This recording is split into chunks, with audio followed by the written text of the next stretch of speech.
অনেকেই বলেন ঠান্ডা লাগলেই কাশি শুরু হয়, কিন্তু জানেন কি অনেক সময় এই কাশির মূল কারণ হলো অ্যালার্জি।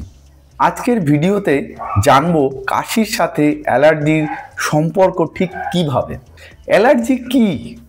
আমাদের শরীরের ইমিউনো সিস্টেম যখন নিরীহ জিনিস যেমন ধুলো, ধোঁয়া, ফুলের পরাগ, পশুর লোমকে শত্রু বলে মনে করে, তখনই শুরু হয় অ্যালার্জির প্রতিক্রিয়া।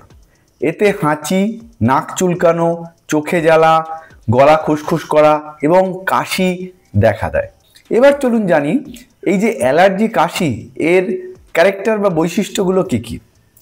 এগুলো সাধারণত শুকনো হয়, টিকটিক করে ওঠা, অ্যাবনর্মাল সেন্সেশন বা ড্রাই কাফ দেখতে পাওয়া যায়। শুকনো কাশি সাধারণত রাতে বা ভোরবেলার দিকে এটা বেশি হয়। এর সাথে সাথে শ্বাসকষ্ট বা উইজিং, হাঁপানির মতন শব্দও থাকতে পারে। কফ সাধারণত খুব কম থাকে বা থাকেই না। অ্যালার্জি কাশি ইনফেকশন ছাড়াই দীর্ঘদিন কিন্তু এটা থাকতে পারে। অনেক সময় আমরা ভাবি যে কাশি সারছে না, জ্বর নেই, তাহলে কিসের থেকে হতে পারে? এটা কিন্তু অ্যালার্জি কাশি হতে পারে। সাধারণ কি কি কারণ এবং কি করলে এটা ট্রিগার হয়, মানে এটা শুরু হয়? ঘরের ধুলো, বিছানার ধুলোকণা, এছাড়া ফ্যান, এসি, কার্পেট, পশুর লোম, এগুলো থেকেও কিন্তু এই কাশি শুরু হয়। ধোঁয়া, পারফিউম, অনেকের ক্ষেত্রে ধূপকাঠির গন্ধ এবং ঋতু পরিবর্তনের সময় এই কাশি বিশেষ করে বিভিন্ন ফুলের পরাগের থেকে বেশি করে হয়। ঠান্ডা জল বা ঠান্ডা খাবার খেলে কিন্তু অনেকের এই ধরনের কাশি দেখা যায়। তাহলে আপনারা কি করে বুঝবেন যে এটা অ্যালার্জি কাশি? এই ধরনের কাশিতে সাধারণত কিন্তু জ্বর থাকে না, গলা খুসখুস করে, কিন্তু কফ নেই সেরকম। অনেক দিন ধরে এই ধরনের কাশি সাধারণত চলে।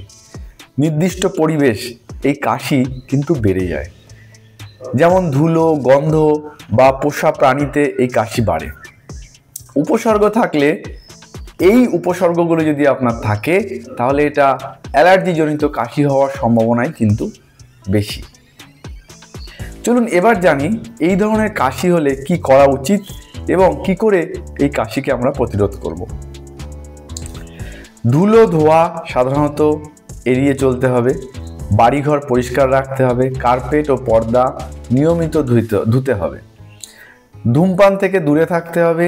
গরম জল, মধু এবং আদা ব্যবহার করতে পারেন ঘরোয়া টোটকা হিসাবে। অ্যালার্জি যদি বেশি হয় তাহলে অবশ্যই ডাক্তারবাবুর পরামর্শে অ্যান্টিহিস্টামিনিক বা ইনহেলার ব্যবহার করতে হবে। কাশি বারবার ফিরে আসছে, তাহলে অ্যালার্জির কারণটা অবশ্যই খুঁজে বের করবেন।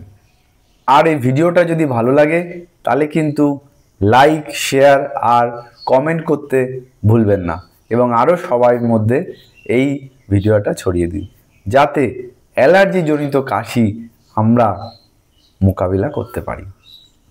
আপনার সাথে আপনার ডক্টর সুদীপ বণিক চৌধুরী।